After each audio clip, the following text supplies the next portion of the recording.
muy agradecido de que nos acompañen nuevamente a este webinar. Comentarles que, bueno, pues particularmente este webinar es patrocinado por iComité, un sistema de gestión en línea para los comités de ética en investigación. iComité, debo comentarles que no representa a ninguna autoridad regulatoria y que los comentarios y expresiones que se desarrollen en este evento, pues no tienen ningún carácter oficial. Asimismo, comentarles que el objetivo de estos eventos, pues es más que nada compartir experiencias, opiniones y poner sobre la mesa algunas reflexiones en el entendido que es un evento dirigido a comités de ética en investigación que ya funcionan en apego al marco normativo correspondiente. Bueno, sin más, ya les comentaba quiénes somos. Tenemos presencia actualmente en México, Chile y Colombia. Y el día de hoy nos acompañan Abraham Escobedo, presidente del Comité de Ética en Investigación del Centro Potosino de Investigación Médica, y también Cintia Salazar, directora de Gestión de Calidad. Nada más permítanme para ver si podemos incorporar a Cintia como panelista.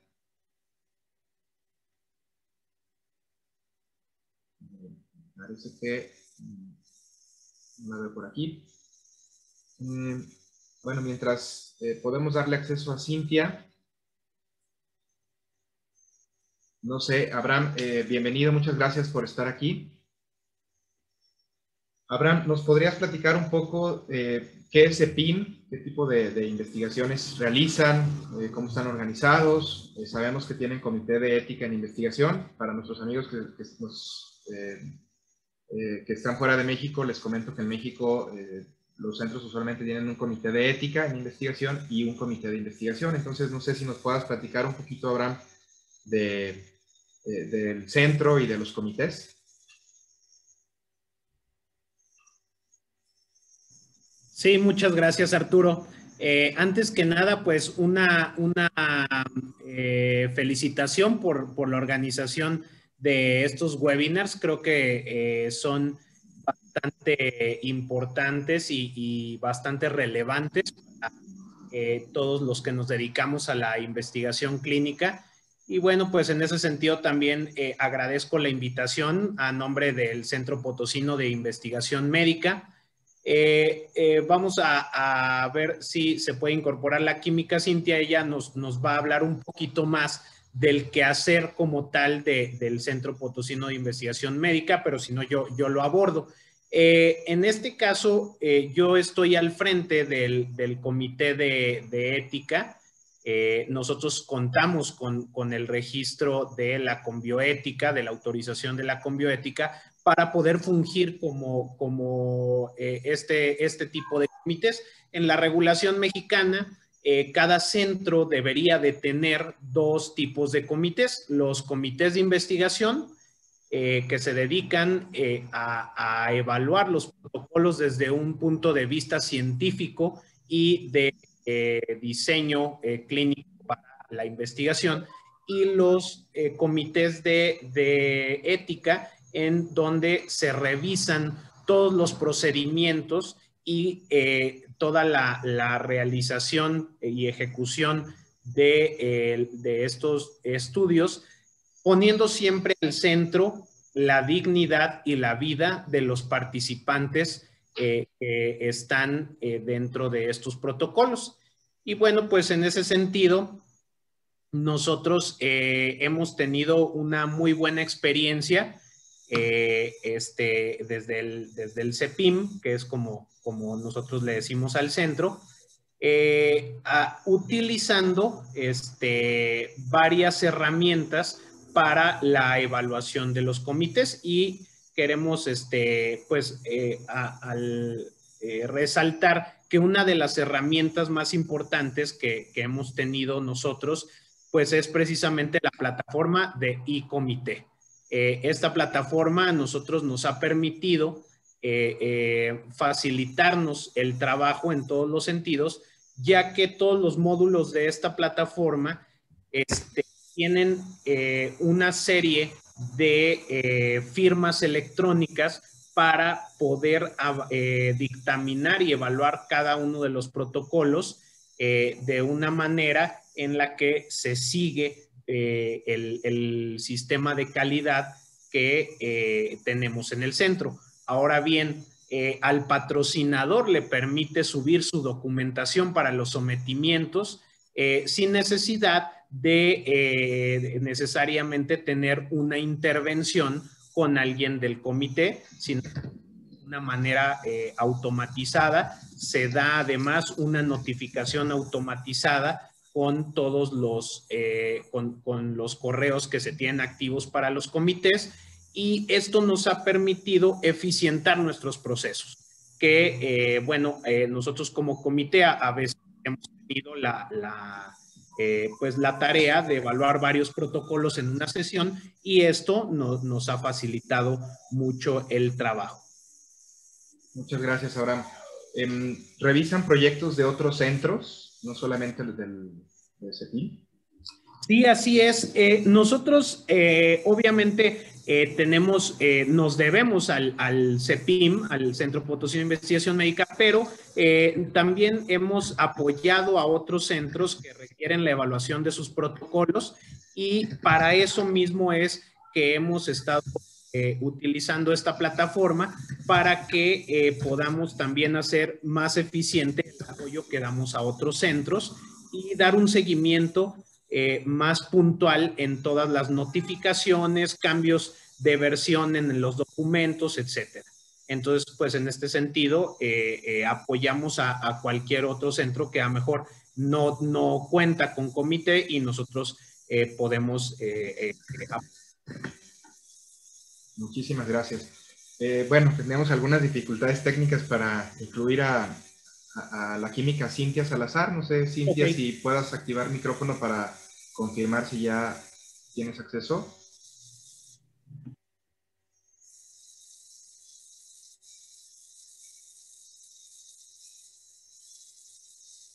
Sí, a ver si tiene problemas de audio. Hola. Hola, ¿qué tal, Cintia? Platicábamos ya un poquito con Abraham. No sé si tú nos pudieras también compartir, pues desde tu experiencia como directora de gestión de calidad de CEPIM, pues platicarnos brevemente lo que es CEPIM y también las ventajas que han encontrado al utilizar el comité en su comité. Sí. Hola, pues muy buenas tardes. Una disculpa con estos problemas técnicos aquí. Bueno, nosotros somos del Centro Potosino de Investigación Médica en San Luis Potosí. Es un gusto para nosotros participar en estos tipos de conferencias para compartir con todos ustedes. Nosotros hacemos pues investigación clínica de estudios clínicos fase 2, 3 y 4. Nuestra especialidad ahorita, o con lo que más tenemos experiencia, es en estudios oncológicos, pero también contamos con personal, investigadores de reumatología, oftalmología, cardiología, entre otros. En el momento tenemos 7 estudios activos de todos estos, y ya varios participan con la plataforma, la cual hemos encontrado muy amigable, muy sencilla de utilizar. Entonces, pues nuestros comentarios son positivos respecto a esta plataforma. Muchísimas gracias. Pues a los dos, nuevamente, agradecerles por acompañarnos en este webinar. Vamos a dar inicio ahora sí a nuestro panel. En verdad, pues nada más, perdón, antes de continuar, si algún patrocinador o investigador quisiera contactarlos para llevar algún estudio o someter a sus comités, podrían dejarnos por ahí los datos de contacto en el chat, Cintia, Abraham, para que nuestros asistentes puedan de alguna forma contactarlos. Claro que sí, con mucho gusto. Ahorita les dejamos los datos. Sí, muchísimas gracias. Muchas gracias. Gracias a ustedes. Bueno, pues vamos a continuar. El tema que nos tiene reunidos el día de hoy es justamente en relación a los comités de ética en investigación, cuáles son los retos y oportunidades post-COVID-19.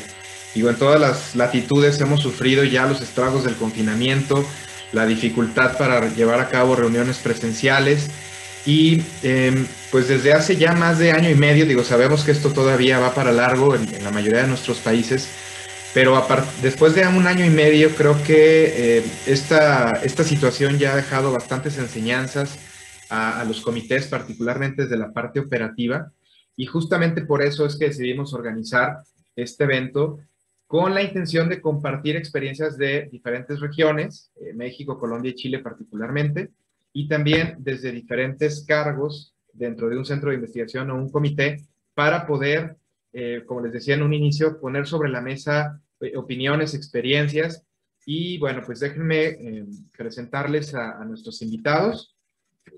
Antes de darles la palabra, también quisiera recordarles que este webinar en particular sí va a otorgarse una constancia de participación. Al final del evento les diremos cuáles serán las instrucciones para que nos puedan dejar sus datos y poder emitirles su constancia de participación. Y también en relación al tema, me gustaría abrir una votación que es la siguiente. Nuestros panelistas también pueden votar, debe aparecerles también por ahí en pantalla. Les voy a dejar esta votación. Fue un ejercicio que lanzamos en nuestras redes sociales y me gustaría también conocer la opinión de nuestros asistentes. ¿Cuál es el mayor reto para los comités de ética en investigación en tu país? ¿Conflicto de intereses, la armonización y estandarización, el financiamiento o la adopción de nuevas tecnologías? Entonces, por favor, les voy a pedir que nos ayuden a contestar y al final del conversatorio les mostraremos los resultados para que también podamos pues interactuar un poco con ustedes. Bien, aquí está ahora sí que en nuestro panel de expertos. A todos les agradezco muchísimo hayan aceptado esta invitación. Les presento y los voy a presentar de manera muy breve porque les voy a pedir que cada uno de ustedes se presenten. Vamos a empezar en el orden que aparece en pantalla. Nos acompaña la doctora María Fernanda Alpizar Sánchez. Ella es médico investigador de CEDOPEC, un centro de investigación en la Ciudad de México. Doctora, muy buenas tardes. No sé si nos puedas platicar un poco más de tu trayectoria, cómo es que te integras a la investigación clínica y cuál es tu actividad dentro del centro de investigación. Hola, buenas tardes. Claro, muchas gracias por la invitación. Pues soy doctora María Fernanda Alpizar. Empecé a esto de la investigación en mi internado, en pregrado. Estaba con la doctora Lidia en genética, investigando sobre marcadores tumorales de cáncer de mama y, bueno, da la fortuna que mi papá es un CEO de un centro de investigación y pues me dio la oportunidad de estar trabajando con él. Empecé como becaria, después ya fui coordinadora de estudios clínicos y ahorita estoy en el cargo de subinvestigadora y pues es una parte de la medicina que pues, no nos enseñan en pregrado y que la verdad es muy interesante y me llama mucho la atención. Muchísimas gracias, doctora. También nos acompaña la especialista en salud ocupacional, si no me equivoco, perdóname Constanza, porque no es una profesión muy común acá en México. Constanza Cuervo, ella es gerente del Centro Médico Julián Coronel en Cali, Colombia. Constanza, igual, me gustaría que mejor tú te presentes, nos comentes un poquito de tu trayectoria profesional y pues, tu experiencia dentro de la investigación clínica y también dentro del centro médico. Bueno, buenas tardes a todos. Agradeciendo esta invitación a este webinar, Arturo, que me parece tan interesante que estos temas se hayan convertido en algo en que haya bastante interés de las personas comprometidas y que estamos relacionadas con la investigación en escucharlos y participar. Bueno, nosotros tenemos un centro médico que tiene énfasis en el desarrollo de la investigación financiada por terceros. Desde hace más de 15 años estamos trabajando dentro de la investigación clínica en Colombia y hemos tenido la fortuna de desarrollar más de 50 estudios clínicos en las áreas en las que nosotros trabajamos, que son básicamente la medicina interna, el área cardiometabólica, nefrología, neurología, todo lo que tenga que ver con la medicina interna. Yo he sido coordinadora de estudios también y ahora pues estoy haciendo la gerencia del centro médico Y adicionalmente, pues estamos muy complacidos con haber adoptado para nuestro comité de ética la plataforma de comité. Gracias, Arturo. Muchas gracias, Constanza. También nos acompaña el doctor Cristian Jesús Hamilton. Él es presidente del Comité de Ética en Investigación de un centro de investigación en Oaxaca, de la red OSMO. Doctor, y de la misma manera, no sé si tú te pudieras presentar, compartiéndonos un poquito de tu trayectoria profesional y de tu actividad en el centro. Sí, hola Arturo, gracias por la invitación y buenas tardes a todos los asistentes. Es un placer saludarlos. Sí, te comento, soy el doctor Cristian Jesús Hamilton Núñez. Inicié en la investigación en el 2009, cuando inicia actividades el Centro de Investigación de la Red OSMO, de aquí en la ciudad de Oaxaca. Me invitan a participar como vocal del Comité de Ética en Investigación. Posteriormente me tocó ser secretario de este comité y actualmente soy el presidente del Comité de Ética en Investigación. Y bueno, pues sin duda que disfrutando de esta actividad que tiene que ver con los pacientes y la protección a sus derechos, a su dignidad. Sin duda que pues estamos en este crecimiento de tanto de el centro de investigación como pues del comité de ética. Muchísimas gracias, doctor. Y también nos acompaña, por último, pero no menos importante, el doctor Armando Ortiz, también presidente del Comité Ético Científico del Centro Oncológico de Investigación Clínica Bradford Hill. Doctor, muy buenas tardes. Sé que tenía unos problemas de conexión y me parece que anda fuera del país, así que le agradezco muchísimo el esfuerzo por haberse conectado. Y pues de la misma manera me gustaría que se presentara usted mismo, pudiera platicarnos un poquito quién es y cuál es su experiencia dentro de esto de los comités. Pues no sé si me estás viendo porque no tengo ahí... En este momento doctor. estoy sin... Lo vemos y escuchamos. Estupendo. Mira, estoy conectado por el teléfono, acabo de sufrir la pana con el computador. Estoy en Bolivia a pesar de que vivo en Chile. Yo soy médico, soy neurocirujano y tengo una maestría en bioética. Pertenezco a una generación que se formó en el primer programa que desarrolló OPS, el Ministerio de Sanidad y Consumo de España y la Universidad Complutense de Madrid para crear masa crítica en todas las Américas y pues esto fue alrededor del año 98-99, así que tengo 20 años de andadura en este tema, ¿no? Mi participación en este seminario pues va a estar relacionado con un comité que yo dirigí, un comité de investigación en una institución privada, en una clínica que es la Clínica Las Condes en Santiago, en Chile, una clínica privada acreditada por Joint Commission y donde yo dirigí el Comité de Ética de la Investigación por 11 años. Acabo de dejar ese trabajo y me he incorporado hace 5 meses atrás a un nuevo desafío que precisamente es el Centro de Investigación Clínica Oncológica Bradford Hill, donde hemos podido, entre otras cosas, y consolidar el desarrollo de un comité de reciente formación, pero con la pretensión y la aspiración de convertirse en un comité profesionalizado, y entre una de estas estrategias pues ha sido el poder incorporar como primer comité en todo Chile la herramienta desarrollada por Arturo, por ECONIT y por todo esto, así que en ese sentido hemos sido bastante pioneros, ¿no? Y nada, es un placer compartir con ustedes, espero poder conectarme con el computador y me parece que los retos planteados para el panel son muy interesantes y yo creo que vamos a sacar conclusiones enriquecedoras para todos nosotros. Así que un gusto saludarlos y estar aquí con ustedes. Muchísimas gracias. Pues damos comienzo. Me gustaría que si gustan en el mismo orden en que se presentaron, también de esta manera se lleven a cabo las participaciones de cada uno de ustedes. Me gustaría preguntarles, permítame, en relación hablando ya del tema del webinar, en relación a todo lo que se aprendió ya de esta pandemia y de esta situación que hemos vivido en todo el mundo, ¿cómo es que operaban sus comités?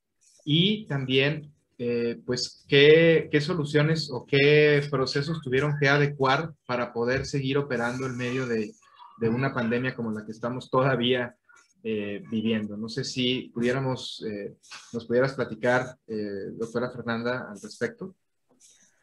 Claro, de los principales cambios que vimos, bueno, yo no estoy dentro de un comité, sin embargo yo le reporto a los comités y hago los sometimientos al comité.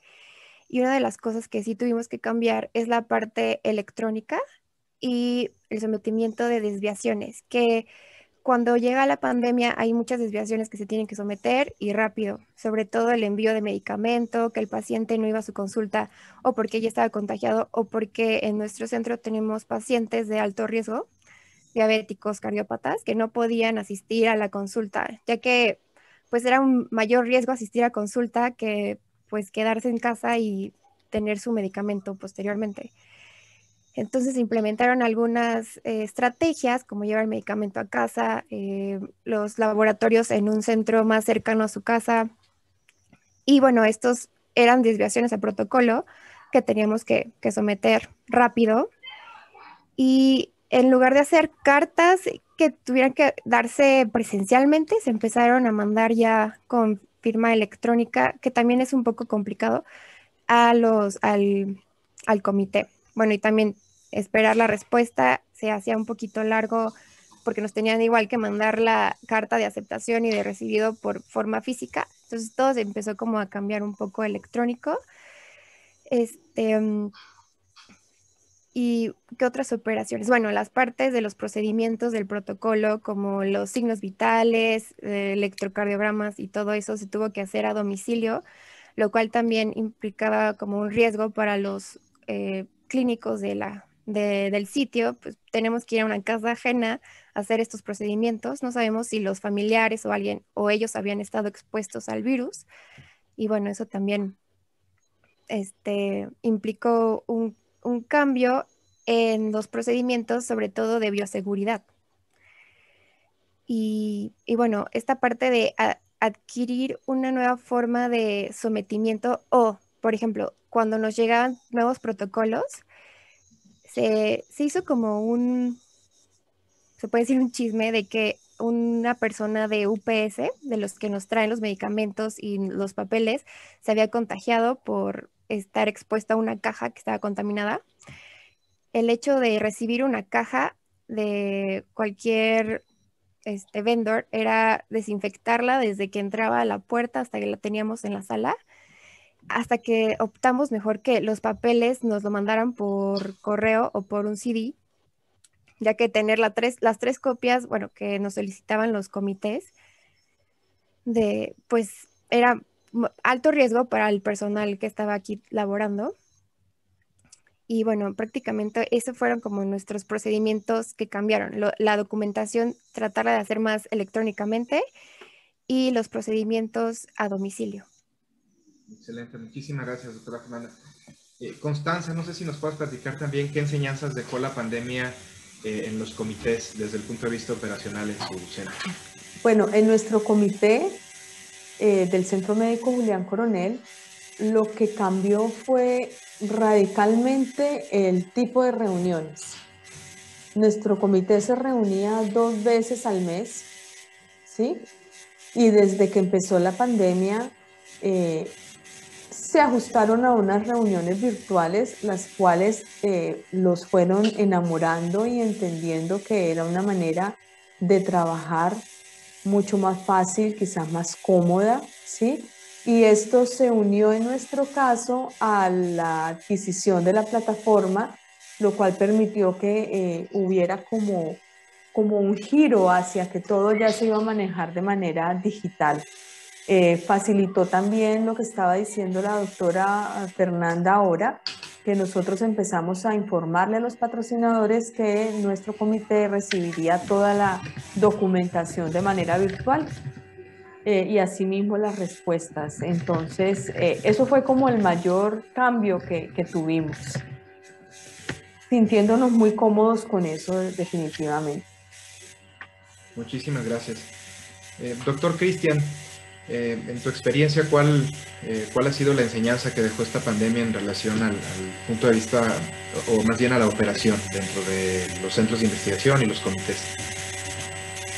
Yo creo que coincido con Fernanda y con Constanza. Yo creo que el reto fue adaptarse tener esa flexibilidad para poder modificar los procedimientos o modificar la manera en cómo se venían haciendo las cosas. Tradicionalmente, pues teníamos las reuniones presenciales, la documentación la recibíamos en físico, con las carpetas, como decía Fernanda, y todo el paquete, ¿no?, regulatorio. Ahora ya con la cuestión de la pandemia, tuvimos que adaptarnos para modificar la cuestión de la recepción de la vista a la señalada sobre la hacerlo de manera electrónica y de la misma manera pues dar la respuesta para evitar esas cuestiones de recibir los papeles, las carpetas y todo. Y por otro lado también creo que uno de los retos fue el que el resto de los integrantes también modificara su perspectiva y se pudiera adaptar al uso de las tecnologías, al uso de plataformas para poder tener ahora ya no solamente las reuniones presenciales, sino ahora hacerlo una modalidad híbrido o totalmente virtuales en ocasiones. Entonces creo que esa fue una de los retos que enfrentamos, pero bueno, finalmente se fue dando la adaptabilidad y bueno, pues estamos siguiendo también las recomendaciones de la Comisión Nacional de Bioética de privilegiar las reuniones virtuales en esta situación de emergencia y bueno, pues nos ha ido bien, afortunadamente. Muchísimas gracias, doctor. Doctor Ortiz, en Chile, ¿cuál ha sido su experiencia? ¿Qué enseñanzas ha dejado esta pandemia desde el punto de vista operacional hacia los comités de ética? La verdad es que me parece que es absolutamente transversalmente compartida esta experiencia que ya ha sido bastante explicitada por los colegas que me antecedieron, la obligatoriedad que ha generado, como todas las situaciones de crisis que se dan en la historia de la humanidad, de que muchos procesos que vienen y muchos fenómenos y muchos desarrollos e innovaciones creativas que vienen desarrollándose en forma un poquito más lenta se ven presionadas por la propia crisis y se acelera en forma dramática, ¿no? El uso de las plataformas virtuales de comunicación como herramienta de trabajo y como herramienta utilizada no solo en el ámbito de las reuniones de comités, la telemedicina, la atención de los pacientes, el seguimiento de un montón de situaciones, reuniones de directorios, todo lo que ha significado la migración de lo que hoy día se conoce como teletrabajo o como telemedicina en el ámbito médico, en fin, todo esto se ha visto tremendamente acelerado y presionado. Y en esto lo único que creo que una pequeña contribución que quiero destacar es que definitivamente las herramientas no estaban a punto para lo que se requería. Entonces la necesidad de improvisar, de innovar, de en cierta manera parchar estas cosas, yo creo que en América del Sur particularmente se comparte mucho el uso del software libre, un poco en algunos casos open access y en otros casos la manera de usar que tenemos nosotros, no somos muy acostumbrados a pagar licencias, no somos acostumbrados a comprar el propio software y eso genera que uno utiliza plataformas de Zoom, de Google, de Meets, plataformas como el Teams o esta misma, en fin, que a veces se adquieren en forma amateur y obviamente eso tiene sus costos, ¿no? La corta duración de acceso, la inestabilidad de los sistemas, en fin. Todo esto yo creo que de alguna manera fue pues un cambio gigantesco. Me parece que es algo que ha llegado para quedarse. Nuestra frecuencia de reuniones yo trabajaba y dirigía un comité en esta institución que les conté que tenía en promedio una reunión mensual y revisamos entre 4 a 5 proyectos, en promedio entre 60 a 80 al año. Rápidamente tuvimos que migrar a reuniones quincenales y a poco andar con la presión de la investigación en la pandemia, pues acabamos teniendo reuniones extraordinarias semanalmente.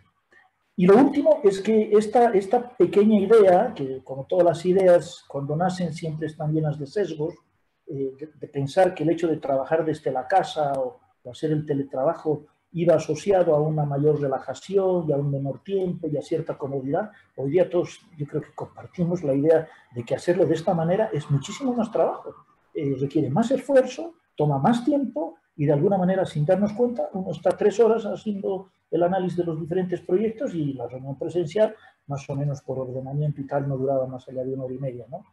Así que en definitiva yo creo que el impacto que ha tenido en el funcionamiento particular de los comités ha sido gigantesco, ha obligado a migrar a toda esta transformación tecnológica Y pues yo espero que, entre otras cosas, esta experiencia nueva que estamos teniendo con el uso de la herramienta para la gestión propia del comité a través de Commit se pueda generalizar en Chile, que se pueda extender a otros comités, porque creo que es de una utilidad importantísima. Por lo menos lo que llevamos de andadura actualmente nos está mostrando enormes beneficios en acortar tiempos en el proceso mismo de la gestión, ¿no? Así que me parece que es lo más importante y compartido absolutamente, ¿no? Muchas gracias, doctor. Me gustaría pasar entonces a la siguiente pregunta.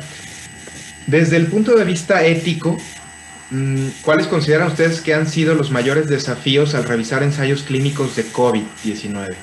¿Qué diferencias identifican respecto a ensayos clínicos de otras áreas? No sé si todos tengan esta experiencia, me gustaría escucharlo de ustedes, pero he sabido que sí ha habido ciertas diferencias en cuanto a la elaboración del proyecto. No sé, ustedes que están ahora sí que en el terreno de batalla, ¿cuál ha sido su experiencia o cuáles diferencias han encontrado entre proyectos de investigación COVID y proyectos de otras áreas que realizaban anteriormente o que ejecutaban anteriormente? Doctora Fernanda, no sé si podamos iniciar con tu opinión. Claro.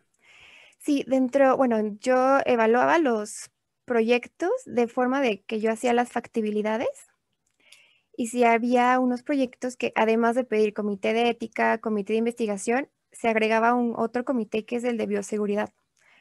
Que bueno, si no eres un centro que está acostumbrado a tener investigación con vacunas o enfermedades infecciosas, pues realmente no hay mucho conocimiento de este comité de bioseguridad. Otra de las cosas que me encontré es de la parte ética de la autonomía del paciente, porque muchos de estos también eran medicamentos aplicados intrahospitalarios. Y bueno, como ya sabemos, cuando la COVID es severa, llegan a necesitar intubación o otros procedimientos que el paciente puede estar inconsciente o no en sus facultades para firmar un consentimiento informado. Y bueno, también está la parte que la familia pues no puede estar 24 horas en el hospital o sea, lo mismo, para evitar que la familia se contagie, pues esté en su casa. Y hay protocolos que se necesita, o sea, meter un medicamento en la intubación o ya cuando estos pacientes están inconscientes y pues esa parte de autonomía de que ellos no pueden firmarlo y casi no se enteran más o menos del procedimiento del protocolo, es un poco fuerte. Y bueno, otro elemento, por ejemplo, puede ser el de justicia, que hay criterios de inclusión que son muy específicos para pacientes que están jóvenes, que no tienen comorbilidades como diabetes, hipertensión, obesidad, que son los que, sobre todo en fase 1, sobre todo, que eran sanos, que en fase 1 igual eran los que podían adquirir esta vacuna y no los otros pacientes con otras comorbilidades. Y bueno, en mis factibilidades eso es lo que encontré. Hombre, muchísimas gracias. Pues tocas un punto muy importante, ¿no? Atendiendo a los principios del informe Belmont, el término de justicia, y no solamente el informe, sino uno de los principios de la bioética, al menos muy práctica, ¿no? Desde POTA. Uno de los principios de justicia es cierto, ¿no? Cómo algunos pacientes pueden quedar fuera por estos criterios de exclusión en estudios clínicos en una situación de emergencia como lo ha sido esta pandemia. Muchísimas gracias. Constanza, no sé cuál sería tu opinión. Repito la pregunta, desde el punto de vista ético, ¿cuáles han sido los mayores desafíos al revisar ensayos clínicos de COVID versus otras áreas? Bueno, yo comparto la opinión de la doctora Fernanda en que nos encontramos precisamente con ese punto de que el protocolo como tal excluía a cierta población porque no cumplía con algunos criterios de estar con una tendencia o con un mayor riesgo. Y esa población era precisamente la población joven, la población que no tiene comorbilidades, ¿sí? Y ahí incumplimos con uno de los criterios de equidad, pues visto desde el punto de vista ético, ¿no es verdad? Bueno, los proyectos que nosotros aquí evaluamos en el Centro Médico Julián Coronel no no incluyen personas hospitalizadas, porque nosotros somos un centro ambulatorio. Entonces, afortunadamente, los protocolos que podemos desarrollar estaban limitados a pacientes que podían estar sin un riesgo de requerir hospitalización, o que estaban en ese rango o se encuentran en ese rango. Entonces, no hemos tenido esas situaciones de tener pacientes hospitalizados o intubados o casi inconscientes y donde no puedan pues participar su voluntad. Eso ha sido una ventaja para nosotros. Sin embargo, considero también que uno de los mayores riesgos que enfrentamos fue la incertidumbre. El recibir tú una propuesta, una factibilidad o un estudio donde empiezas a pensar ¿y cómo lo hago? ¿Cómo hago para que mis colaboradores puedan hacer las tareas, pero sin tener el riesgo de tener el contagio? Pero entonces, ¿cómo atiendo al paciente en el centro sin que me contamine a otros? Entonces, ese fue uno de los mayores riesgos, de poderle prestar un servicio a estas personas o poderlos incluir en un estudio clínico, pero también garantizar que ellos no iban a ser un riesgo ni una amenaza para quienes los están atendiendo. Y eso se podía subsanar con el Comité de Bioseguridad que mencionó la doctora Fernanda. Muchísimas gracias. Doctor Cristian, ¿cuál es su opinión? ¿Cuál ha sido el mayor reto en el comité en el que participas, en el centro de investigación al que pertenecen, desde el punto de vista ético? ¿Cuál ha sido esos desafíos para revisar estos ensayos clínicos COVID-19 versus los que no son? Sí, yo creo que tiene que ver mucho con, obviamente, el principio de la autonomía, el respeto por los participantes, pero creo que hay un principio también muy importante, el de no maleficencia, en relación al diseño metodológico, de incluso la cantidad de procedimientos que se le van a realizar o pruebas que se le van a realizar a los participantes. Te comento, en cierto protocolo, se pedía la realización de la PCR todos los días, durante casi 15 días. Si te has hecho la prueba, eso lastima, es una sensación muy desagradable. Entonces, iba a ser complicado que el paciente pues estuviera de acuerdo en someterse a los procesos, a los procedimientos o a la prueba todos los días para ver en qué momento salía negativo. Entonces, yo creo que ahí es una parte muy, muy importante el tratar de incluir a los participantes, pero también no solicitarles un exceso de procedimientos cuando pues es bastante molesto. Creo que tiene que ver con ese principio de beneficencia, pero también con el de Ezequiel Emanuel en relación al consentimiento informado. ¿Cómo se iba a llevar a cabo ese proceso de obtención del consentimiento informado en relación con lo que ya comentaban la doctora Constanza, de si viene infectado, cómo se va a realizar ese proceso de obtención del consentimiento informado para tratar de evitar también contagios y poder realizarlo de acuerdo a lo que pide la normatividad en el caso de México, ¿no? Entonces, creo que esos dos aspectos son muy importantes, es un desafío. Obviamente, también comentaba la doctora Fernanda, la selección equitativa de los sujetos, los criterios de inclusión y de exclusión, creo que también es un factor clave para la evaluación y la aprobación de los protocolos de investigación. Es lo que hemos estado nosotros viendo acá en el sitio OSMO, en la ciudad de Oaxaca. De acuerdo. Sí, pues creo que más o menos van los tres como en la misma línea, ¿no? En cuanto a los retos. Doctor Ortiz, ¿qué nos puede decir usted? Vamos a ver, a mí me gustaría tocar un aspecto que yo no sé cuán presente ha estado en estos otros países. Me imagino que sí.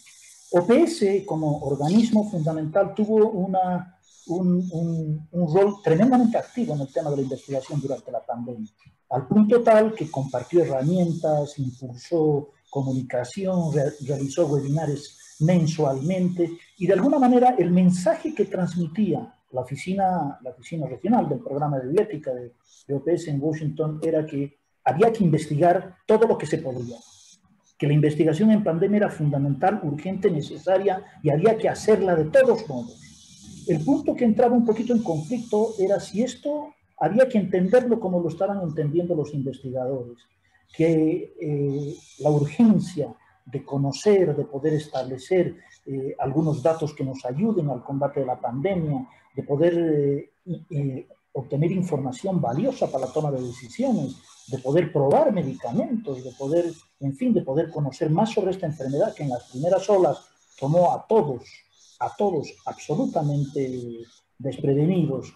En el ámbito clínico no cabe ninguna duda que el resultado, la mortalidad, la efectividad del manejo, el desarrollo de un montón de herramientas tecnológicas en el manejo, sobre todo los enfermos graves, ha cambiado de una ola a la otra. Es cuestión de entrar a una UTI de cualquier hospital complejo y uno se da cuenta al tiro. Los enfermos están menos tiempo, los ponen precozmente en prono, se recurre muchísimo al uso del ECMO. O sea, ha habido una evolución, tanto en el ámbito clínico, de la práctica clínica, como también en la forma de entender el tema de la investigación en pandemia, que es una situación que todos conocemos y coincidimos que se trata de una situación de excepción. Pues bien, esta presión que se generó en los investigadores generó para los comités un desafío gigantesco, porque la celeridad para la aprobación de los proyectos en tiempos récord, porque los proyectos tenían que partir, porque había que probar la droga tal o la droga cual, generaba una situación de muchísimo estrés, con el riesgo de sacrificar el principal rol que tienen los comités de ética, que no es otro que la protección de los sujetos de investigación. En ese sentido, yo no sé si tú me permitirías compartir un par de diapositivos, Arturo, si me das la opción de compartir la pantalla. Hubo un trabajo que yo creo que muchos lo han visto, ¿no? Tú me dices cuándo puedo hacerlo. Sí, doctor, ya está listo. Perfecto. Ustedes me dirán si se ve relativamente bien o no, ¿eh? Ya se ve su pantalla, doctor. ¿Cómo estamos ahí? Sí. ¿Estamos bien? Está muy bien. Pues bien, este trabajo ya tiene un año, es bastante antiguo, pero fue un análisis que hizo del panorama de los ensayos clínicos sobre COVID en América Latina y el Caribe y la evaluación de eso. Y de este trabajo yo quiero destacar dos cosas. La primera de ellas es que la conclusión fue que se hizo muchísima más investigación que la que habitualmente se hacía. Estas cifras en un periodo de observación de marzo a agosto del año 2020, que pues son a todos reventar 6 meses, mostró que se hicieron 200 proyectos de investigación más en las Américas vinculados exclusivamente al COVID. El comité en el que yo presidía tuvo un incremento en el 52% de la investigación durante todo el periodo del año 2020 y ese 52% pertenecía exclusivamente a investigación por COVID. Estas son un poquito las cifras, obviamente por temas poblacionales, Brasil y México, y un poco más Argentina, con unos niveles bastante más altos, y un poquito más abajo Cuba, Chile, en fin, y otros países, ¿no? Lo interesante de este estudio es lo siguiente, fíjense ustedes, estas fueron las temáticas que más frecuentes se usaron para investigar en COVID durante la pandemia en ese periodo. El famoso proyecto de la inmunidad pasiva y del plasma, pues se llevó la flor. Ese proyecto se hacía en todas partes. Todo el mundo, como panacea, asumió, probó, postuló, enfatizó y generó una gran cantidad. En Chile se formó en un hospital de cáncer, por ejemplo, un gran centro de concentración de plasma hiperinmune, y hoy día todos sabemos que no sirvió para nada. O sea, no quiero decir que la investigación y el plasma tenían que asegurar que servían para algo, pero la investigación terminó demostrando que la utilidad era cero. El uso de los antimaláricos, el uso de la hidroxicloroquina, que estuvo tan en boga, todos fuimos testigos, incluso hasta de los arrebatos un poquito desajustados del presidente Trump respecto a la hidroxicloroquina, o del presidente Bolsonaro, que pues hasta hacía mofa de esto, ¿no? Los de derecha que tomen cloroquina, los de izquierda tubaína, que es una bebida gaseosa que hay en el Brasil. En fin, el uso de los antivirales. ¿Cuánto antiviral nos ha probado? Ensayos clínicos que se hacían con enfermos en condiciones graves, en enfermos en cuidado intensivo. Una limitación importante que se dio por el COVID es que los investigadores, como me comentó en algún momento una colega, María Angélica Sotomayor, que es abogada y que trabaja mucho en comités, es que no tenían acceso a estos pacientes.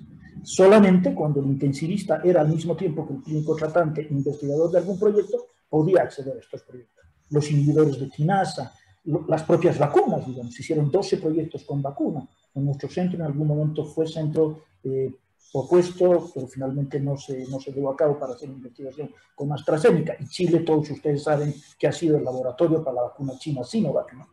En fin, antiparasitarios, la ivermectina. En Perú y Bolivia el uso de la ivermectina a pasto, un medicamento que se usa para tratar parasitosis en animales, que hoy por hoy sabemos que los estudios, los ensayos clínicos finalmente terminaron diciendo que tampoco servía para nada. Las células madre, ensayos con corticoides, antimaláricos, antibióticos, antiinflamatorios, en fin.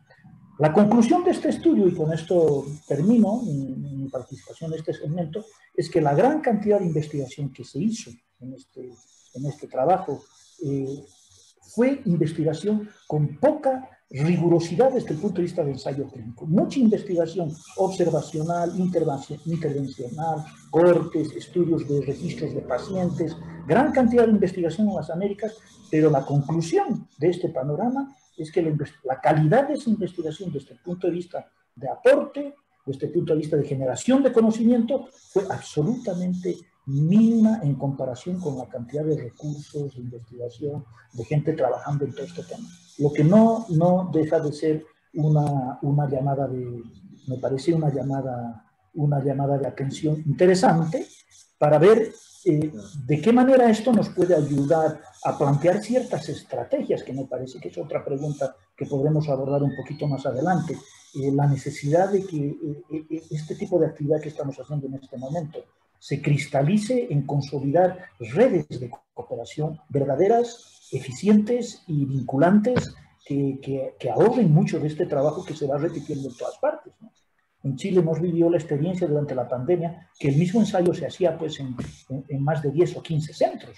Y la verdad es que a veces eso de alguna manera se va traduciendo nada más que en un gasto no solamente de recursos, sino de trabajo, incluido las evaluaciones que hacen los distintos comités, ¿no? Así que, en suma, yo diría que los desafíos éticos estuvieron centrados principalmente en la necesidad de una celeridad y de una presión enorme, porque había que probar todas estas cosas, incluso en condiciones de fases muy precoces, ¿verdad? Han habido medicamentos que se han probado en fase 1 y 2 en la pandemia, ¿no? Y por otro lado, el que los comités cumplan, digamos, con esta exigencia, pero sin sacrificar la calidad, que es pues, el elemento que tiene que ser parte de nuestro quehacer, ¿no? Esto quisiera compartir con ustedes. Muchísimas gracias, doctor. Pues muy completa su participación. Quisiera también preguntarles, ¿cómo es que sus comités, los comités con los que colaboran o en los que participan, dan seguimiento a las desviaciones y eventos serios ocurridos dentro de un ensayo clínico, ¿sí? Particularmente, pues, ensayos clínicos de COVID? Y creo que desde mi punto de vista, y es una opinión, es un reto muy importante para los comités, el seguimiento a las desviaciones y eventos adversos ocurridos en un ensayo clínico. No sé si los comités con los que colaboran utilizan alguna herramienta de gestión de riesgo, realizan visitas de inspección. ¿Cómo es que dan seguimiento a este tipo de situaciones, particularmente en los ensayos clínicos? Y bueno, pues hablando el día de hoy de COVID, en relación a los estudios de COVID. Doctora Fernanda, no sé si puedas iniciar. Sí. Bueno, en el centro se cuenta con un procedimiento para reducción y gestión de riesgos, que igual es como evaluado igual por el comité. Y en el caso de encontrar alguna desviación cuya, no sé, pueda llevar a la muerte al paciente o que se haya contagiado el paciente dentro del centro, se hace un análisis de causa raíz para verificar el porqué de esta desviación. La mayoría de las desviaciones que se sometieron a comité fueron más no tanto por seguridad del paciente, sino por desviación del protocolo, como procedimientos de toma de muestras, dispensación de medicamento. Sí hubo algunos decesos por COVID, sin embargo, estos pacientes no habían acudido al centro, fue por una causa externa. De todas formas, se hizo un análisis de causa raíz para ver si tuvimos que ver como con este contagio y de cómo podemos a futuro evitar algo que haya una contingencia dentro del sitio.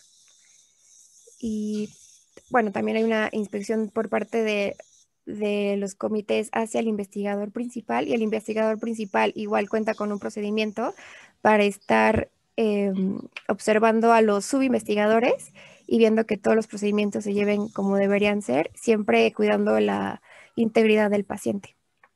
Excelente. No sabía eso de su centro. Qué bueno que tengan estos procesos porque no todos tienen contemplados. De repente uno se lleva ciertas sorpresas. No sé si quieras agregar algo más, perdón, doctora, te interrumpí. No, gracias. Gracias. Constanza, en su centro médico, ¿qué nos pudiera comentar? Nosotros, nuestro comité hace un seguimiento a todas las desviaciones que se presentan. Aquí en Colombia, por la normatividad que tenemos, por el ente regulador, las desviaciones se clasifican en leves, mayores y críticas, ¿sí? El centro tiene un procedimiento para el análisis de las desviaciones cuando son mayores y críticas. Gracias a Dios no hemos tenido, porque eso sí es grave, muy grave. Tenemos un plan para abordar la desviación, hacerle el análisis y obviamente implementar la acción correctiva con el objetivo de que eso no vuelva a ocurrir. El comité, a su vez, lo que realiza es un análisis estadístico de las desviaciones que le está presentando el centro por cada protocolo y finalmente hace una intervención solicitándole al centro el desarrollo de la resolución de esto, como el análisis que hizo el centro y cómo encontró, qué acciones implementó para que eso no vuelva a ocurrir.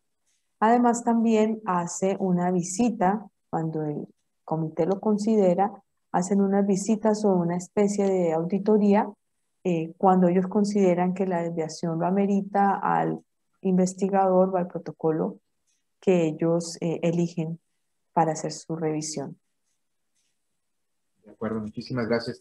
Quisiera aquí, antes de darle la palabra al doctor Cristian, añadir que gracias al proceso que identificamos por parte de la autoridad regulatoria en Colombia y con colaboración de centros como el Centro Médico Julián Coronel y algunos otros, particularmente en Cali, Colombia, fue que el año pasado iniciamos el desarrollo en nuestro sistema de un módulo para dar un seguimiento a desviaciones, eventos adversos y también reportes de seguridad, los famosos USARs. Entonces, realmente debo reconocer que fue gracias al conocimiento de cómo es que lo llevan a cabo en Colombia. Doctor Cristian, adelante, no sé si nos guste compartir. Sí, Arturo, claro. Te comento, en OSMO se tiene un departamento de sistema de gestión de calidad.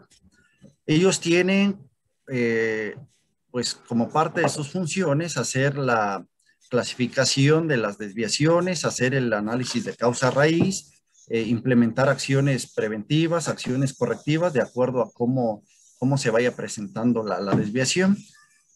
Y entonces, una vez que ocurre una desviación, nos informan al comité, nosotros tenemos que revisarla, la analizamos, si implica cuestiones éticas, si implica cuestiones metodológicas propias del protocolo, y hacemos una evaluación tanto de la cantidad, el número, el impacto que tiene, si tiene que ver con asuntos propiamente que afecten la seguridad del participante. El comité toma una decisión. Puede ser, por ejemplo, hemos hecho suspensiones temporales de algunos protocolos de COVID para que se haga precisamente un análisis de causa raíz, se implementen las acciones que deban implementarse para proteger al resto de los participantes y no vaya a repetirse esa desviación que pueda tener un impacto significativo en la seguridad del participante. Con base en eso, nosotros tomamos las decisiones, suspendemos el protocolo. Lo mismo sucede con los eventos adversos. Ellos tienen 24 horas para reportarnos los eventos adversos, los revisamos, vemos el impacto que este puede tener en el participante, tomamos la decisión, puede ser suspender o continuar o solicitar alguna otra medida para proteger al participante. Y obviamente ellos tienen, de acuerdo al manual de procedimientos que lo conocen, pues la responsabilidad de informar de toda desviación o de todo evento para cumplir también con la normatividad, la norma 012, que tiene que ver con la investigación clínica y cumplir con los lineamientos propios del comité. Entonces, hay una interacción tanto con el área de sistema de gestión de calidad como con el área regulatoria, que es la que nos informa, y de esta manera, pues nosotros hacemos la evaluación, pues para estar al tanto y cumplir con esa función de control y seguimiento que deben tener los comités de ética, como lo marca la guía para la integración y funcionamiento de los comités de la Conbioética. Entonces, nosotros hacemos un informe al final del desarrollo y la conclusión tanto de la desviación como del evento adverso, para tenerlo como soporte o evidencia en caso de tener también alguna supervisión, alguna auditoría en nuestro comité. Excelente, muy completo. Muchas gracias, doctor Cristian. Doctor Ortiz, no sé, en el comité o en los comités en donde ha participado, ¿alguna herramienta, algún procedimiento para poder dar seguimiento a desviaciones y eventos adversos serios ocurridos dentro de un ensayo clínico? Vamos a ver, yo creo que si algo los comités tenemos que reconocer es esta debilidad. Yo creo que una de las áreas, por lo menos en la realidad que yo conozco, que va un poquito más allá del Chile, la realidad que hay en los comités de ética de investigación y un poquito el talón de Aquiles es el tema del seguimiento. Porque el tema del seguimiento no es una tarea fácil. No es una tarea fácil porque requiere recursos humanos, requiere tiempo. Evidentemente todo esto que han comentado, y el doctor Hamilton lo dijo bastante claro, ¿no? La notificación de los eventos serios y de las desviaciones de los protocolos o de las desviaciones que se dan es una obligación del investigador. Lo que los comités tienen que cautelar es que los investigadores tengan claridad dentro de su declaración de idoneidad y de su compromiso al asumir el desarrollo de la investigación, que están obligados a esta notificación, tanto de las desviaciones menores, leves, o como quiera seguir la clasificación de la doctora Cuervo, leves, moderados, serios, críticos o muy graves, y con mayor razón de los eventos que generan daño a los pacientes. El punto es qué se hace con esta información. Nosotros en el comité que yo trabajaba teníamos implementada la petición inmediata 24 horas de recibida esta notificación, sobre todo de eventos adversos serios, la petición de una auditoría del evento ipso facto con un plazo perentorio de no más allá de 48 horas. Y una vez recibido este informe, lo revisábamos, nos compenetrábamos en el contenido que tenía y eventualmente ordenábamos visitas inspectivas, y en algunos casos hemos tenido, indudablemente en tantos años, la experiencia de haber suspendido, incluso suspendido en forma definitiva algunos proyectos de investigación y muchos suspendidos temporalmente, y haber efectuado auditorías a todo el propio proceso del desarrollo del proyecto de investigación. Por lo tanto, yo creo que aquí hay una tarea pendiente que es muy interesante, pero muy desafiante. La herramienta que mencionaba la doctora Alpizar, Fernanda, el análisis causa-raíz, que es una herramienta muy desarrollada en el ámbito de la seguridad clínica, fundamentalmente, y en el ámbito de la gestión de la calidad, como decía el doctor Hamilton, a pesar de ser una herramienta muy potente, tiene una limitante, que es un estudio a posteriori. Es después de que se ha producido el evento, es después de que ha ocurrido el daño, y lo único que establece son las causas que generaron aquello, las múltiples causas. Evidentemente permite un aprendizaje enorme.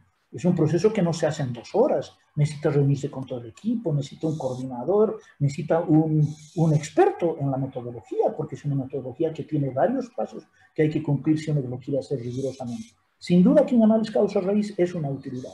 Pero hay otra herramienta del ámbito de la calidad, que yo creo que hay que empezar a darle un poquito más de valor, que es aquella que evalúa a priori el riesgo del evento adverso. Esto se conoce con el nombre de AMF, que es un acrónimo del análisis modal de fallo.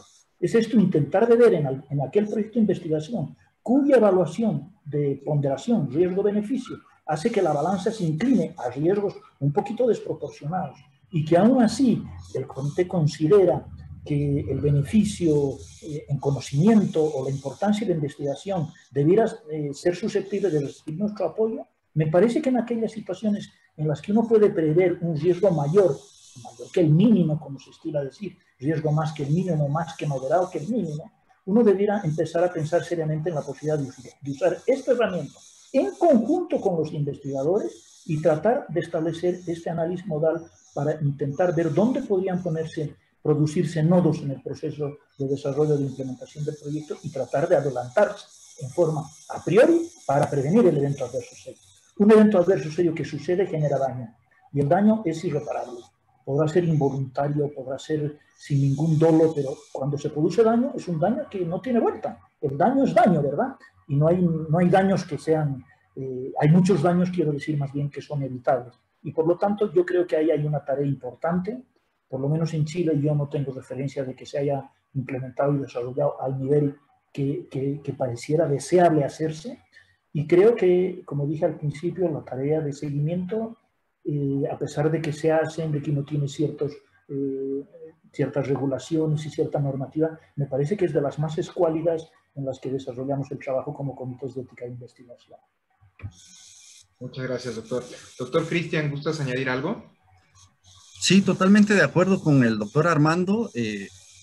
Creo que derivado de toda esta situación de la pandemia COVID y de los protocolos de COVID y de las experiencias que hemos tenido, hemos solicitado, por ejemplo, ahora con las nuevas propuestas de protocolos de estudio, hemos solicitado precisamente lo que decía el doctor, un plan estratégico, pero desde una perspectiva de riesgo. Su planeación de qué va a suceder con esta situación, qué pudiera suceder, precisamente tomando en cuenta lo que establece la norma ISO 9001-2015, que se haga un análisis a priori, pero con una visión, un enfoque de riesgo para tratar, obviamente no se va a poder prevenir todo, ¿verdad? Pero sí la mayor parte de situaciones que se pudieran controlar para pues el beneficio de los participantes, darles mayor protección a su seguridad y a su bienestar. Entonces, en los últimos proyectos que hemos recibido, les hemos solicitado ya de carácter obligatorio, pues ese análisis a priori, con esa visión, con ese enfoque, como decía el doctor Armando Ortiz, precisamente por la experiencia que tuvimos de algunos protocolos, y pues queremos que ya no nos vuelva a pasar, ¿no? Y dar, obviamente, ese seguimiento. También, obviamente, les comento a todos una experiencia de lo que comentaba el doctor, la importancia de hacer las visitas también presenciales. Tuvimos una notificación de un evento adverso serio de un sitio externo y pues sí ameritaba una visita expedita, una visita extraordinaria al sitio. Se realizó la visita, se tuvo que hacer una auditoría, ver toda la situación, se le solicitaron muchas cosas al investigador principal. Obviamente, lo primero fue ver cómo está el paciente y que se le diera toda la atención hasta que saliera y estuviera bien, y se le solicitó posteriormente muchas situaciones, muchas cosas para que pudiera subsanar ese evento adverso y pudiéramos darle nuevamente pues la aprobación para que continuara con el estudio clínico. Ahora estamos implementando pues las visitas remotas a través de estas vías para que pues podamos dar el seguimiento adecuado a los sitios, lo más apegado pues a las responsabilidades que tenemos como parte de un comité. Muchísimas gracias. Sí, doctor Ortiz, adelante. Gracias por su tiempo y por dar unos minutillos. Digamos, un poquito a la cola de lo que acaba de narrarnos el doctor Hamilton, nosotros, por ejemplo, hemos tenido la experiencia, como experiencia, y que fue bastante frustrante un poco, de pacientes que fallecieron en el cuidado intensivo con COVID que estaban dentro de un proyecto de investigación. Ustedes saben que cuando se produce la muerte, pues lo único que tenemos, más allá de poder intentar hacer algún tipo de análisis retrospectivo del suceso, es el informe del investigador. Y no se trata de salir de partir de la cultura de la sospecha, al contrario, partir de la cultura de la confianza, ¿no? De que los investigadores son idóneos, que tienen que claridad. Pero ha sido tan complejo, básicamente en 3 ensayos clínicos, en los que hubo fallecimiento en pruebas de medicamentos, pacientes graves, que están conectados al ventilador mecánico, que están con un COVID severísimo, que han sido pronados y que de alguna manera cumplen criterios para probar la droga y que fallecen. ¿Cómo diferenciar si el uso de la droga, el mismo proyecto de investigación, tuvo que ver como evento adverso grave en la generación del deceso del propio paciente? Fue absolutamente imposible, ¿no? Pacientes tan críticos, tan gravemente enfermos, yo tengo la sensación de que quedamos un poquito pues, con esta incertidumbre que mencionaba la doctora Cuervo cuando los ensayos se hicieron con pacientes muy críticos, ¿no? Y principalmente me animaría a decir que todos los ensayos clínicos que se hicieron con anticuerpos monoclonales, que fueron las drogas que se intentaron probar principalmente en el COVID grave, se hacían en pacientes que estaban como requisito de criterio de inclusión conectados a ventilador mecánico con más de 7 y 10 días en terapia de ventilación mecánica. Por lo tanto, eran pacientes en los que el riesgo de muerte era pues casi como cara o serio, ¿no? Y en esas condiciones, pues la verdad es que se hizo bastante complejo y difícil y la incertidumbre fue mayúscula, ¿no? Más aún todavía, un poquito ya a posteriori después de la batalla, pues uno se queda con la gigantesca duda, porque todos estos ensayos, como les mostré un poquito con esta experiencia que intenté compartirles, en su mayor cantidad han demostrado que no son efectivos para el manejo del COVID, ¿no? Hoy día, para COVID, lo único que de verdad ha probado su temple es una droga que fue inventada en la década de los 60 y puesta a punto en aquel periodo hace más de 50 años, que fueron los corticoides. El resto de los medicamentos, pues, la verdad es que yo creo que todos podemos estar conscientes de que terapia, pues más allá de cuidado, manejo de las complicaciones sistémicas, manejo óptimo de la ventilación mecánica, evitar todas las complicaciones post la enfermedad, es lo único que hemos tenido como recurso, ¿no? Claro. Y todos los ensayos que se han hecho, pues, vale, no han sido, ni han colmado las expectativas que teníamos. Ni siquiera las vacunas. Yo me animaría a decir que ni siquiera todavía las vacunas, ¿no? Así que este punto ha sido realmente, pues, complejo, ¿no?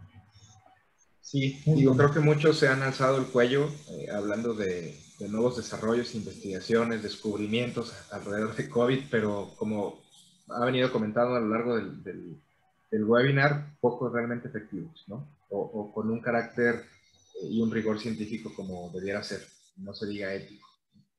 Y bueno, ya nos extendimos, pero ha estado muy interesante. Me gustaría terminar ya con una última pregunta, básicamente su opinión. ¿Cuál consideran que son los mayores retos y oportunidades desde su visión, desde su región también, para los comités de ética en investigación? Doctora Fernanda, sabemos que tú no participas dentro de, pero también tu opinión ha sido muy valiosa para conocer desde fuera, desde un centro de investigación, pues cómo es que también se ve a los comités. No sé qué opinión te merece esta pregunta. Bueno, dentro de la evaluación de proyectos de investigación, tener un poco más de rigurosidad en el diseño y la metodología, justo para minimizar el riesgo a los pacientes y a su seguridad. Y otro que tal vez no está enfocado en los centros, en los comités, perdón, es más bien nuestra autoridad regulatoria, ya que muchos se enfocaron en, bueno, toda la energía se fue a investigación COVID y se dejó a un lado la investigación de enfermedades metabólicas y bueno, no sé en la parte de cáncer, de oncología, pero sobre todo en metabólicas sí se dejó a un lado, y genéticas también, que muchas veces patrocinadores nos comunicaban que en México se habían cerrado investigaciones porque COFEPRIS no daba una respuesta rápida. No tiene que ver con los centros, los comités de ética, perdón, pero pues es una oportunidad que nuestra entidad regulatoria pueda como ser más rápido en sus respuestas o también abarcar, además de COVID, otros protocolos. Y bueno, la implementación de tecnologías como los comités de ética electrónicos, que igual, sobre todo por la ecología, ¿no? De que sí, a veces nos llegan protocolos enormes que piden 3 copias y pues es mucho papel. Y que además de que esto retrasa igual los sometimientos. Y, por ejemplo, si el investigador no está porque está ocupado viendo a un paciente grave o porque se enfermó o algo, pues tener la firma electrónica en el que él nos pueda facilitar su firma sin ningún problema y no tenga que ir al sitio. Y bueno, sí, justo esto de la metodología y el diseño, ya que como nos había comentado el doctor Armando, que hubo publicaciones de Lancet, de acitromicina con hidrocloroquina, que pues no tenía algún sustento enfocado en el paciente, sino más bien en la carga viral, y que ya se vio que al contrario, que producía un daño a nivel cardíaco como el QT largos y cosas semejantes. Entonces sí tener más cautela en los métodos y el diseño del protocolo. Oye, pues muchas gracias. Ojalá nos estén escuchando esos comités que todavía piden 3 copias de todos los documentos y ya contraten mi comité, porque sí, es mucho papel el que se desperdicia, la verdad. Después de la revisión se tira a la basura. Eso es una pena también, hablando desde el punto de vista ecológico. Pero bueno, no me desvío. Constanza, no sé cuál sea su visión respecto a los retos y oportunidades que tienen los comités. Pienso que el mayor reto que tienen los comités en este momento es ajustarse a los requerimientos que está implantando no solamente el COVID, sino la vida moderna, teniendo un equilibrio entre una rapidez en la respuesta sin perder la rigurosidad de la esencia de la razón de ser un comité, como lo dice Armando, que es la seguridad del paciente. Para mí ese es el mayor reto que tienen todos los integrantes de los comités ahora.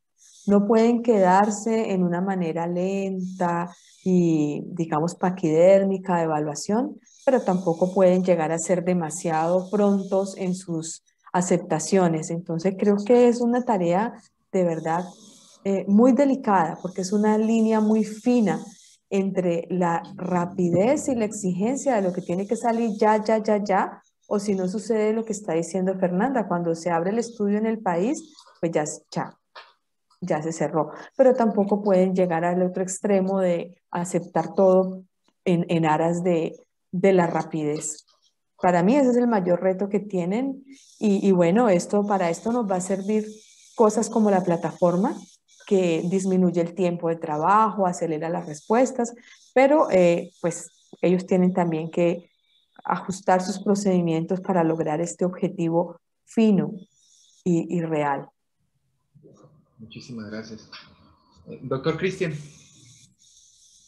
Sí, considero que una oportunidad que va a ser muy, muy importante, va a ser fundamental, es que hubiera, obviamente esto implica entidades regulatorias, hacer modificaciones a la Ley General de Salud, al reglamento de la Ley General de Salud, a las normas, en fin. Considero que debería aprovecharse toda esta situación para poder implementar el sistema de la obtención del consentimiento informado vía electrónica, sobre todo pensando, por ejemplo, en COVID propiamente para evitar la cuestión de contagios y todo, pero lamentablemente, pues por el momento la normatividad todavía no nos lo permite, pero considero que esa es una buena oportunidad, que podría aprovecharse esta inercia para que se hicieran esas adecuaciones a la normatividad correspondiente y poder, pues, agilizar también, facilitar este proceso, sin que se pierda obviamente la cuestión ética, todas las cuestiones bioéticas que implica, ¿no? Pero considero que esa sería una oportunidad muy importante. Muchas gracias. Doctor Ortiz, terminamos con su opinión. ¿Cuál es su visión Vale, respecto pues a los retos y oportunidades? voy a tratar, muchas gracias, voy a tratar de ser un poco breve. Fíjense ustedes, yo tengo una idea respecto al rol de los comités y a lo que nos ha ido sucediendo. Evidentemente, cuando uno mira un poco dónde estamos, cómo es que hemos llegado hasta aquí y hace un recorrido un poquito histórico, puede formarse esta idea que me parece que puede ser el futuro y el reto que se nos avecina, ojalá más temprano que tarde, ¿no? Me parece a mí que los comités nos hemos dedicado mucho tiempo a cosas absolutamente vinculadas al tema regulatorio, a cumplir todo lo que está en las diferentes normativas que existen en los países. Hemos centrado como lo más importante el diseño metodológico de los proyectos. Nosotros estamos haciendo en este centro clínico en el que estoy ahora una experiencia piloto en Chile que hasta el momento nos está mostrando resultados muy interesantes. Es algo que yo conocí en Europa y que ha sido desde el convenio de Oviedo y obviamente el convenio de Bolonia, el haber logrado institucionalmente y desde el punto de vista regulatorio, como decía el doctor Hamilton, haciendo referencia a las modificaciones que a veces son necesarias, separar la evaluación de la validez científica y del diseño metodológico de los proyectos de la tarea de un comité de ética e investigación. Los comités de ética han estado entrampados porque necesitan conseguirse expertos en metodología, porque no todos saben de investigación, porque no tienen por qué saber todos de investigación, y han dejado muy de lado los verdaderos aspectos de la ética de la investigación, centrados en rizar el rizo sobre si el tamaño de la muestra, sobre si el diseño, sobre si las cortes, sobre si el ensayo clínico, sobre si el placebo, y en fin, y esto, sacarlo, externalizar de la tarea de un comité de ética de investigación, a mí me parece una tarea crucial. Por lo tanto, nosotros en nuestro comité actualmente tenemos un convenio, un joint venture, evidentemente remunerado, con una organización pequeña, que es una organización en asesoría metodológica de investigación, que hace una evaluación metodológica de la validez científica y del diseño del proyecto. Y hacen un informe. Si ellos dicen que desde el punto de vista del diseño, en una opinión experta, el diseño cumple con los estándares, la hipótesis, el planteamiento, todo está bien dicho, recién entra evaluación ética. Y hoy día, por primera vez, por lo menos en los 20 años que tengo yo de experiencia, nos estamos pudiendo dedicar a ver cosas tan importantes en un proyecto de investigación como son el valor social que tiene, la selección de los sujetos, la ponderación del riesgo-beneficio, el tema de los seguros y del aseguramiento de los riesgos, el tema del manejo de los datos. De alguna manera, de verdad, dedicarnos a lo que debe ser un comité de ética, que es evaluar los aspectos éticos de la investigación y no estar centrado exclusivamente en el consentimiento informado y estar centrado exclusivamente en el tema del diseño metodológico. Pues bien, ¿a qué me lleva esto? Al reto que yo considero que puede ser algo tremendamente interesante. Yo soy de los que cree que es tan importante la investigación para generar conocimiento, no para beneficiar a los pacientes, que ha sido un mantra y una tesis y un mito que hemos mantenido durante muchos años. Investigación que no beneficia no es útil. Y esto no es así. La investigación es exclusivamente para generar conocimiento, que ese conocimiento tiene que tener valor social, que ojalá sea útil, que sirva para la ciudadanía, para la realidad local, para las comunidades incorporadas, ojalá para los propios sujetos que participan del proyecto. Pero su objetivo principal es generar conocimiento. Por lo tanto, si uno acepta esto, se da cuenta que la práctica clínica, lo que hacemos los doctores en los hospitales y la investigación, ven un futuro muy cercano de convergencia, en que la práctica y la investigación van a terminar siendo lo mismo. Y esto parece ser muy atractivo. Todo dato clínico se va a convertir en un futuro muy cercano, gracias a la tecnología, a los big data y a toda esta cuestión que nos está inundando, en un dato de investigación. Y fíjense lo que les voy a decir. Esta no es una frase mía. Se la he escuchado varias veces a Diego Gracia en España. Y él dice así: los pacientes, los sujetos, quieran o no quieran, fíjense la frase, quieran o no quieran, van a terminar siendo sujetos de investigación al ingresar a una institución sanitaria. Porque todo dato clínico, toda intervención no puede despilfarrarse. Tiene que servir para generar conocimiento, para generar experiencia, para acumular datos, para poder formular políticas, de alguna manera para generar estrategias. Y a mí me parece que este reto puede ser tremendamente interesante. Empezar a pensar seriamente en que el rol principal es evaluar los aspectos éticos y que la validez científica, en lo posible, en la medida que se pueda lograr externalizarla de la tarea de los comités, me parece a mí que aliviaría muchísimo y permitiría esto. En segundo lugar, esto que comparto, y Fernanda lo decía muy claro, y con Juanca también, hay que decir el doctor Hamilton, la llegada de las tecnologías a esto nos ha cambiado radicalmente.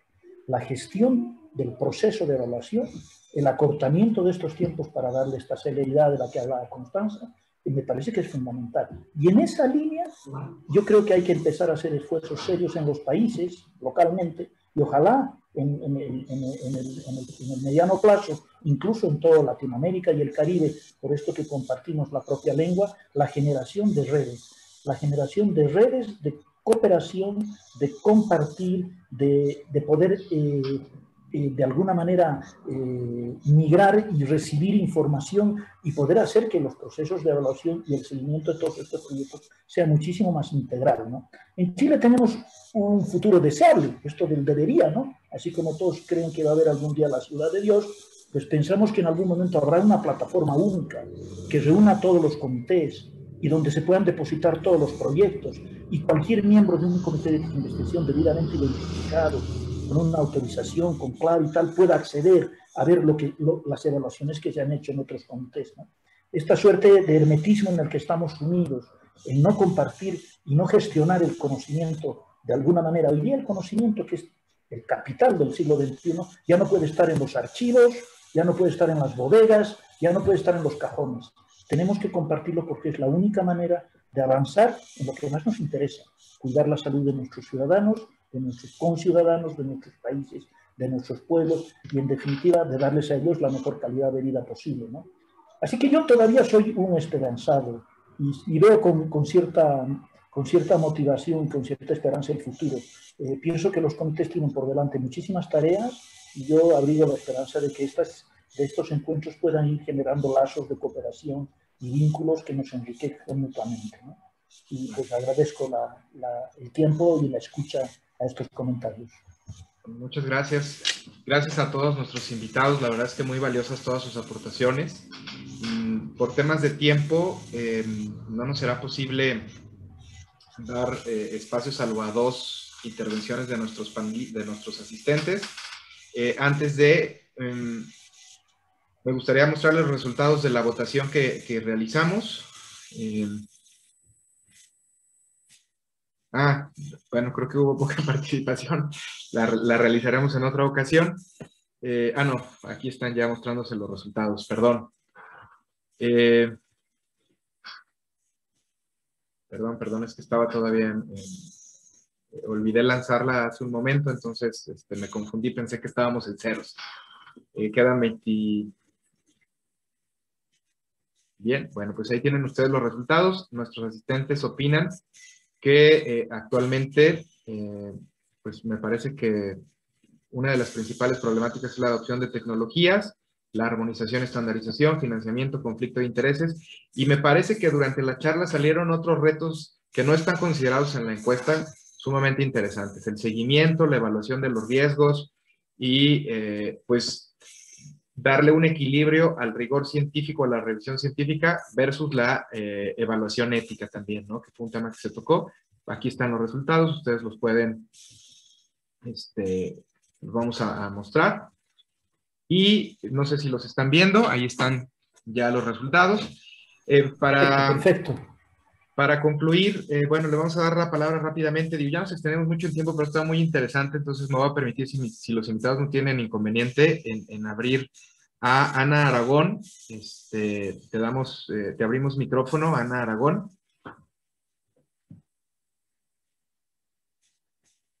Francisco Javier y Jaime Ruiz.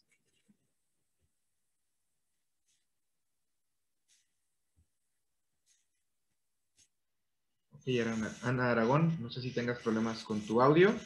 Si no, Francisco Javier, nos puedes abrir micrófono, por favor, y externarnos tu comentario. Les voy a pedir nada más que sean muy breves, por favor.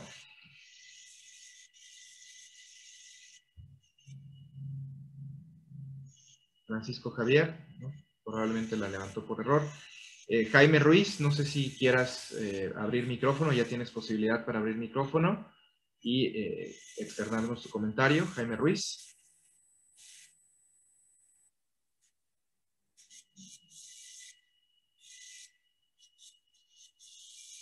Bueno, parece que no sé si haya problemas con el audio. Bien, y por último, Zuli Soto, ¿puedes activar tu micrófono, por favor? Buenas, ¿me escuchan? Sí, adelante, te escuchamos. Okay. Sí, una consulta. ¿Cómo están haciendo en los diversos países con instituciones, por ejemplo, públicas que manejan varios establecimientos de salud, y estos establecimientos de salud tienen varios comités de ética? ¿No? Porque justamente aquí se pueden articular redes de comités de éticas. ¿Cuáles serían las posibles estrategias para justamente beneficiar los procesos de estos comités de ética? No sé, dejo la pregunta abierta, no sé si alguno de nuestros panelistas quisiera responder. Sí, adelante, doctor. Buenas noches, Zuli. Gracias por la pregunta. Mira, yo te puedo comentar un poco que en Chile, gracias a una modificación en la regulación por una exigencia de la agencia de acreditación que tiene que ver con los medicamentos para subir en el grado 4, que se llama en una escala que utiliza OPS, nos vimos obligados a crear un sistema de acreditación de los comités de ética de la investigación o comités éticos científicos, como se llaman en Chile.